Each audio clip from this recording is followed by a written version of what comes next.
Senhor viesse colocar algo no meu coração e fosse da vontade do Senhor aquilo que o Senhor queria falar com a igreja. E os dias foram passando, terça, quarta, quinta, e o Senhor não falava nada. O Senhor se calou neste momento. E hoje no meu trabalho, desde manhã, eu orando ao Senhor, eu buscando a presença do Senhor. E quando eu cheguei no meu trabalho mais cedo, eu não tenho costume de fazer isso, eu entrei no meu quarto, fechei a porta, e ali eu peguei a minha toalha e falei, agora eu vou tomar banho. Mas algo falou assim a minha vida. E eu fui lá e abri neste capítulo 45, o versículo 9 ao 11. E o Senhor falou comigo. Uma palavra bastante conhecida, de conhecimento de todos, que é a história de José. E para nós chegarmos a essa palavra que nós acabamos de ler, e no êxito dessa mensagem, todos nós sabemos que José, ele era um jovem, ele tinha 17 anos, e ele tinha juntamente mais 11 irmãos. E ali todos os seus irmãos, com certeza, eram mais velhos que ele, era mais forte, e também era um pastor de ovelhas.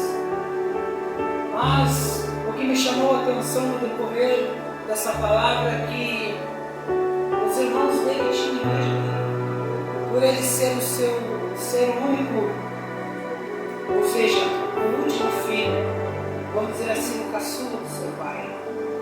O seu pai o amava tanto, a mais do que os outros, que isso trazia no coração dos seus irmãos uma tristeza, talvez um sentimento de ódio, porque seu pai dava mais atenção a ele do que aos outros.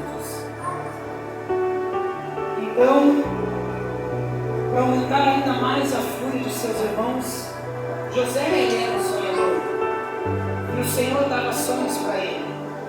E no primeiro sonho que ele teve, ele contou ao seu pai, à sua mãe, aos seus irmãos, que neste sonho eles estavam no campo amarrando os feixes de trigo, quando de repente o seu feixe se levantou e os feixes dos seus irmãos se levantaram e se prostraram diante daquele feixe que era dele.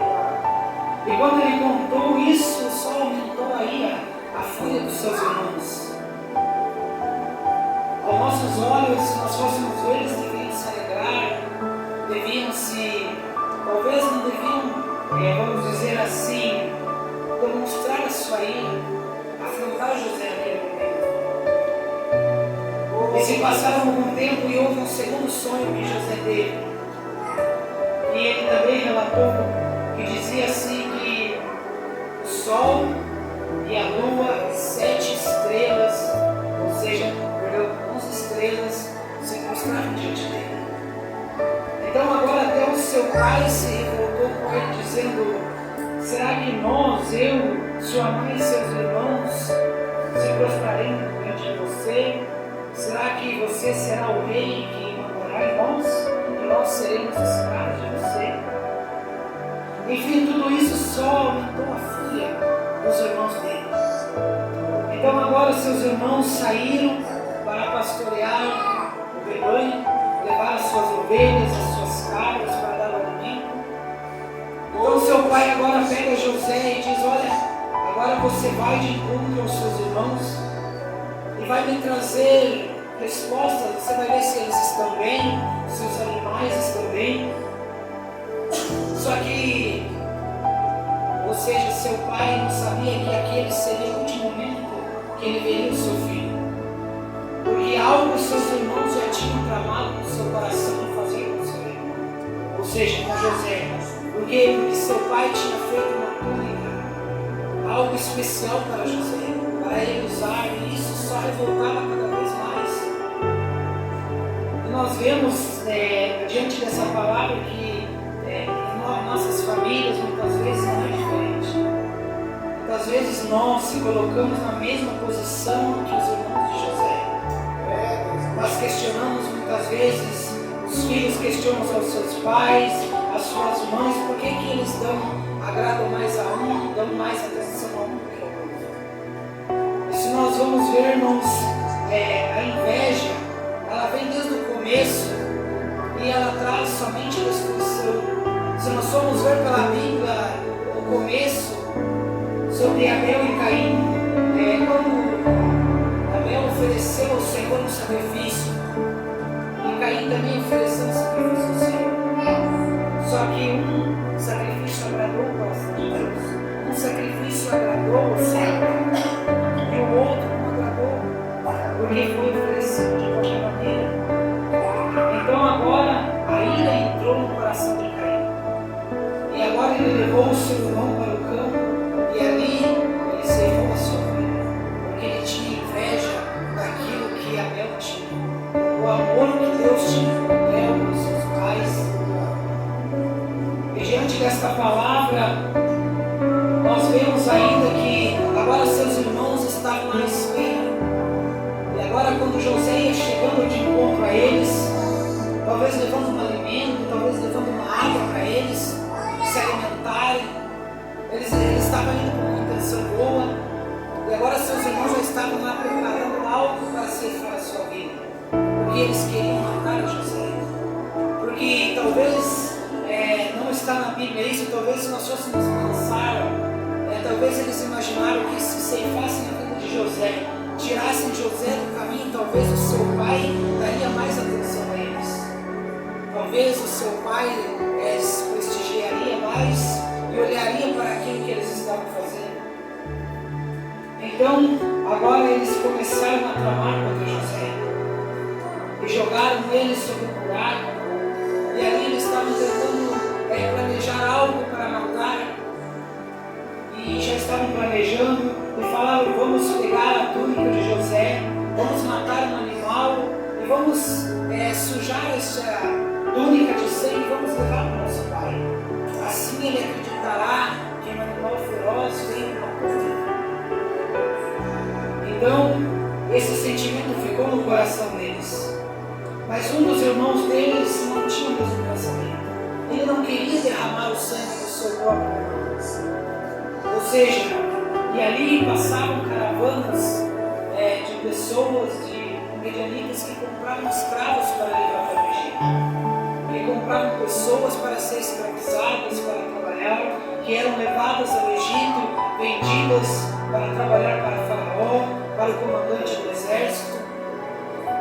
Então, quando o pai de José agora envia ele falou: vai e me traz notícias. Mas ele não sabia que o seu filho não voltaria, que durante um tempo o Senhor ia trabalhar na vida dele, e tudo que viria daquele momento para frente era permissão do Senhor, para que lá na frente ele pudesse entender o que o Senhor queria fazer no meio da sua casa e da sua família. E assim é na nossa vida nos dias de hoje. Muitas vezes nós não entendemos o processo que o Senhor nos coloca, muitas vezes as provações, mas é para que lá na frente nós venhamos entender que o que o Senhor tinha preparado era melhor do que aquilo que o nosso coração tinha. Glória a Deus, aleluia. E diante dessa palavra, o Senhor me trouxe várias reflexões, porque agora quando José ele está lá prestes a ser morto pelos seus irmãos, ele estava calado, em momento algum ele se levantou contra os seus irmãos, em momento algum talvez ele blasfemou contra o Senhor, porque ele tinha deixado lá as suas ovelhas, alguém cuidando. Ele foi na intenção de voltar, cuidar daquilo que era o seu trabalho, mas neste momento agora eles se perguntaram entre os irmãos: nós não poderemos derramar o sangue do nosso Senhor, ele é o nosso irmão, de que nós ganharíamos em tirar a vida dele, ou se não vamos vender ele para que ele seja levado ao Egito e lá ele seja escravo. Assim nós teremos uma recompensa e voltaremos lá e levaremos a resposta para o nosso pai, levaremos aqui, mataremos um animal, sujaremos essa túnica, e quando nós chegarmos lá ele vai acreditar, o nosso pai talvez ele vai ter que entender que um animal feroz ou uma situação semelhante tirou a sofrer. E foi o que eles fizeram. Eles levaram aquela túnica cheia de sangue, e quando então agora ele se ajoelha e ele rasga as suas vestes, porque o seu filho mais amado agora não se encontrava mais ali. Ele talvez não se despediu de José da maneira que ele queria, porque a intenção dele era ver o seu filho novamente. Mas vamos correr um pouquinho, irmãos, e a Bíblia vai dizer que então ele foi levado ao Egito como escravo e foi levado ao chefe do exército chamado Potifar, e lá ele foi vendido. Ele começou a trabalhar, ele começou ali a fazer o seu trabalho, aquilo que ele foi pago, por aquilo que ele foi pago para fazer. E agora nós vemos que ali Deus começou a trabalhar de uma maneira tremenda na vida de José. E a cada dia que passava, Deus estava exaltando ele. Mesmo ele sendo escravo, um servo lá, Deus estava lutando na vida dele. E agora, quando se levanta uma situação na casa de Potifar, ele é jogado na prisão, e lá ele é esquecido. Talvez os seus irmãos lá atrás, a sua família, talvez o seu pai não tinha esquecido dele, mas seus irmãos já nem lembravam mais dele. Já não tinha mais aquele amor que tinha antes, porque o que eles tinham no coração era ódio, era rancor. E talvez pela tristeza de ver o seu pai chorando, guardando luto pela vida do seu irmão, talvez naquele momento, ou em algum momento, eles tiveram um momento de reflexão daquilo que eles tinham feito, da maneira que eles tinham agido, com impulso, sem pensar. E assim muitas vezes nós agimos de maneira impulsiva, nós agimos de maneira que muitas vezes nós não pensamos, e depois nós paramos para refletir naquilo que fazemos e vem muitas vezes o arrependimento no nosso coração. Mas diante de tudo isso, o tempo foi passando e José estava lá naquela prisão. Estou falando isso, irmãos, para nós chegarmos no êxito dessa mensagem. E agora, o Faraó, ele tem dois sonhos iguais, semelhantes. E de todos aqueles que estavam ali, talvez magos, videntes, nenhum deles conseguia desvendar os sonhos que o Faraó tinha. Então alguém agora, tocado pelo Senhor, lembrou de José. Então eles chamaram José diante de Faraó, e ali o Senhor exaltou a vida dele. Ali o Senhor deu discernimento para ele, no coração dele, de declarar, ou seja, de discernir aqueles sonhos, que tinham 7 vacas magras, 7 vacas gordas, 7 espigas mirradas e 7 espigas gordas.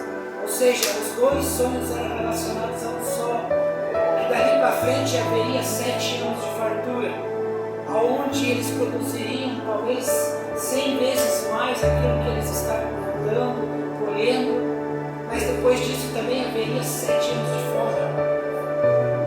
Então o Senhor deu esse discernimento para José. E quando ele falou isso diante de Faraó, agora Faraó faz uma pergunta: o que devo fazer?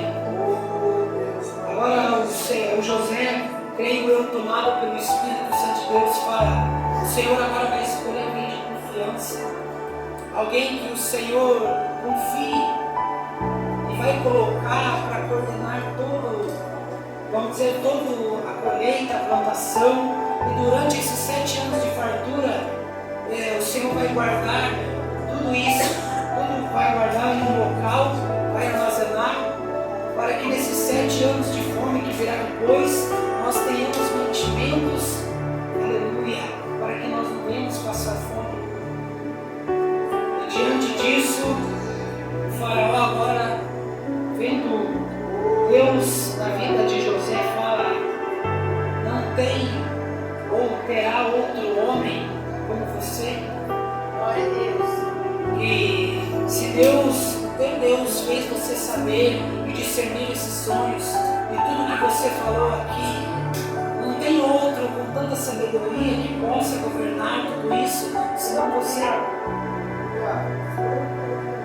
Então ali, Faraó falou: você tomará conta de tudo que é meu, e todos os meus servos, todos aqueles que estão ao meu redor me servindo agora, eles vão obedecer a você. E somente no trono eu serei maior. Então ali Deus honrou a vida de José. Glória a Deus, aleluia. E agora José, ele vira governador. Então vem os 7 anos de fartura. E agora vai começar os 7 anos de fome, de seca. E ali, passado 2 anos já, aquela fome já estava atingindo todas as regiões ao redor do Egito. E a fome começou a chegar até a sua família, aonde eles moravam. Porque Deus, irmãos, ele age muitas vezes de uma maneira que nós não entendemos. Então Deus começou a trabalhar e aquela fome chegou até a família de José. E agora o pai, seu pai, ele ordena que alguns dos seus filhos vão até o Egito, levem dinheiro para comprar alimentos, mantimentos, para que possam trazer, para que possam saciar a sua fome. Então os irmãos de José vão até lá. E eles se apresentam a Faraó, eles se apresentam que foram comprar alimentos, porque na terra que eles ainda estavam, ainda tinha fome, eles estavam perecendo, talvez eles não tinham nada para comer, durante a viagem não tinham nada, chegaram lá com fome, com sede. E neste momento, José, ele reconhece os seus irmãos, mas os seus irmãos não reconhecem José, porque eles tinham vendido ali o irmão deles, ou seja, alguém que eles não davam valor. Eles tinham vendido ali um escravo para trabalhar lá no Egito, para ser escravizado, porque eles não queriam aquela pessoa perto deles, mesmo sendo um membro da sua família. E agora eles estavam vendo ali diante deles um governador do Egito, uma autoridade maior. E eles jamais imaginavam que Deus honraria a José daquela maneira, para que mais para frente eles e a sua família fossem honrados também. E agora José, ali vendo seus irmãos, bateu um sentimento no coração dele, que ele não se contia. A vontade de José talvez era abraçar os seus irmãos, a vontade dele era de gritar que ele era José, e que ele era seu irmão, e que ele não tinha nenhuma mágoa, nem rancor, e a vontade dele era de abraçar os seus irmãos, de acolher a eles, de poder oferecer um alimento, uma água, talvez até um cômodo para eles dormirem. Mas seus irmãos estavam ali em busca de comida para poder voltar a levar as suas famílias que tinham ficado lá atrás. E agora chegou um momento que José não se aguentava mais. Então a emoção tomou conta dele, que ele falou: vocês não estão me reconhecendo, porque eles estavam ali prostrados de cabeça baixa. E agora José diz: vocês não estão me reconhecendo? Sou eu, José, seu irmão. E todos os seus irmãos ali ficaram pasmos, sem saber o que dizer, sem reação alguma. Talvez no coração deles, como humano, estava se passando: José agora é governador do Egito, e agora vai chegar o momento, a hora de ele se vingar de nós. Agora vai chegar o momento do nosso castigo. Porque muitas vezes é o que nós pensamos. Nós fazemos ou recebemos algo, muitas vezes recebemos uma palavra que não gostamos, recebemos algo que as pessoas muitas vezes fazem contra nós. E muitas vezes, irmãos, eu falo isso por experiência própria, muitas vezes o nosso sentimento de dizer: não, vou me vingar. Hoje essa pessoa fez para mim, mas amanhã vai chegar o meu momento de eu fazer isso. Então agora José estava ali diante dos seus irmãos. Então agora ele abraça os seus irmãos. Manda que se levante, ele abraça, ele dá um beijo nos seus irmãos. E ali ele mata a saudade. Ele mata a saudade dos seus irmãos, porque ele não podia conter a sua emoção mais. Ele não podia ver os seus irmãos tão próximos e não fazer nada. E aqui nós aprendemos uma lição que muitas vezes, até dentro do nosso lar, nós falamos algo que o nosso irmão não gosta. Muitas vezes ouvimos alguma palavra que nós não aceitamos. Muitas vezes nós dentro da nossa casa não passamos. Às vezes está ali o pai de um lado, o filho do outro, por uma situação, um momento que aconteceu que mesmo eles dentro da sua casa, mas estão separados. E agora nós vemos José, que nos dá uma lição de amor, uma lição de compreendimento. Ele não olhou para aquilo que os seus irmãos tinham feito para ele, mas ele falou: não foi vocês que fizeram tudo isso, mas foi Deus que permitiu eu chegar até aqui, para que hoje eu pudesse abençoar vocês. Glória a Deus, aleluia. E agora ele abraça os seus irmãos, ele dá o alimento, ele dá o pão, e ele prepara ali um banquete para que eles retornassem até a sua casa para levar para os seus familiares. Então agora nós entramos na palavra que ele diz assim: olha, agora, ele diz assim: e agora voltem depressa para casa e digam ao meu pai que o seu filho José mandou-lhe dizer o seguinte: Deus me fez governador do Egito.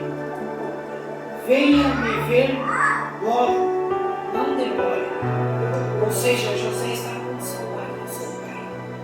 Há quantos anos ele não via a sua família? Porque com 17 anos ele foi vendido para ser escravo. E agora ele já era um homem formado, um homem experiente, um governador, uma autoridade. E há quanto tempo ele tinha essa saudade? Há quantos anos ele tinha essa saudade guardada dentro do seu coração? E nós, muitas vezes, nós podemos matar saudades que nós temos, muitas vezes pelo nosso ego, pelo nosso ego, nós fazemos isso. Eu falo isso, irmãos, porque eu não conheci meu pai e há 27 anos, desde o tempo da escola, das reuniões, todos levavam seu pai, a sua mãe, e muitas vezes a minha mãe não podia ir, estava lá só eu. Eu falava para o Senhor: todo mundo tem seu pai, a sua mãe, e aonde está o meu? Será que um dia eu vou poder conhecer ele, conhecer a face dele, saber quem ele é? Não importa o motivo que ele nos deixou, não importa a situação que aconteceu, mas o desejo do meu coração é de conhecê-lo, de vê-lo, de poder dar um abraço nele.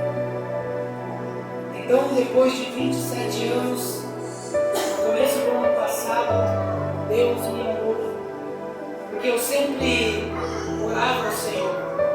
Antes de eu conhecer a Cristo, eu pedia para o Senhor, e me perguntava por que ele não estava presente.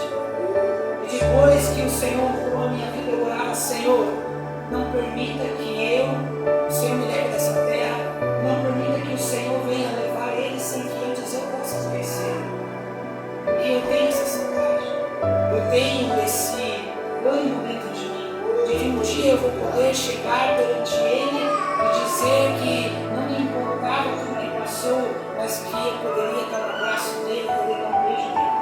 Então isso era uma saudade que eu tinha no meu coração. E o tempo passou, 27 anos passaram.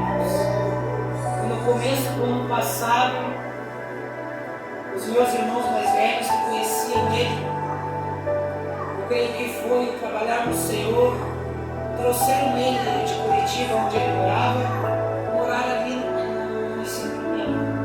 A minha irmã trouxe ele para morar com ela. E quando me falaram isso, eu senti uma alegria tão tremenda. Eu falei para o Senhor, já comecei a agradecer a Deus. Falei: Senhor, eu tenho certeza que o Senhor trouxe ele por um propósito. E a primeira oportunidade que eu estiver, eu vou correr lá, vou conhecer, vou poder abraçar ele. E não demorou muito a eu tive essa oportunidade. Eu não esperei muito. Só que o que eu não sabia, irmãos, é que dali 6 meses o Senhor iria recolher. E eu pude ver eles por 3 vezes. Pude dar um abraço, pude dar um beijo nele, pedir perdão se talvez eu tivesse feito alguma coisa para ele. Ele pediu perdão e ali houve um abraço sincero dele. E depois eu fui e vi ele 3 vezes. Depois disso, eu me preocupei com o trabalho, com os meus afazeres. E ali se passaram mais 2 meses e ele foi cometido uma enfermidade e foi levado para Curitiba novamente. E lá ele ficou 2 meses. E isso fazia 2 meses e meio, praticamente, nós tivemos a notícia que o Senhor tinha levado. Que o Senhor tinha levado ele para a eternidade. Porque ele tinha se convertido ao Senhor. Ele tinha confessado o Senhor. E hoje, nesta manhã, eu lendo essa palavra, e o Senhor falava no meu coração que muitas vezes nós temos saudade de algo, mas nós, pelo nosso ego, muitas vezes por mágoas, nós não tomamos atitudes. Porque eu me preocupei depois dessas 3 vezes que eu vi ele. Eu fiquei mais ou menos uns 3 meses sem poder visitá-lo. Porque eu estava preocupado com o meu trabalho, com os meus afazeres. Mas no momento que o Senhor recolheu ele, era 3 horas da manhã, eu encontrei tempo para ele. E o Senhor falava no meu coração que muitas vezes nós temos a oportunidade. Talvez Deus falava no meu coração, e creio que Deus está falando com você nessa noite. Talvez você tenha alguém em sua família, talvez um irmão, uma irmã, o seu pai, a sua mãe, que você talvez não esteja conhecendo. Talvez você não tenha contato com ele. Um familiar teu que talvez por alguma palavra, alguma situação do passado vocês se distanciaram e hoje você já não tem mais um contato. Ela não sabe como você está e você também não sabe como você está. E foi o que aconteceu comigo. Nós se preocupamos com a situação de agora. Não olhamos para a nossa família, que a nossa família é o alicerce das nossas vidas, a união. E tudo isso, irmãos, traz para nós essa noite uma reflexão. Você que tem um familiar teu, que está lá distante de você, alguém que está lá longe, que você não tem contato, que talvez você venha no teu coração dizer como que aquela pessoa está. Você tem orado por ela, mas você não tem tomado a atitude de buscar um contato, de buscar uma situação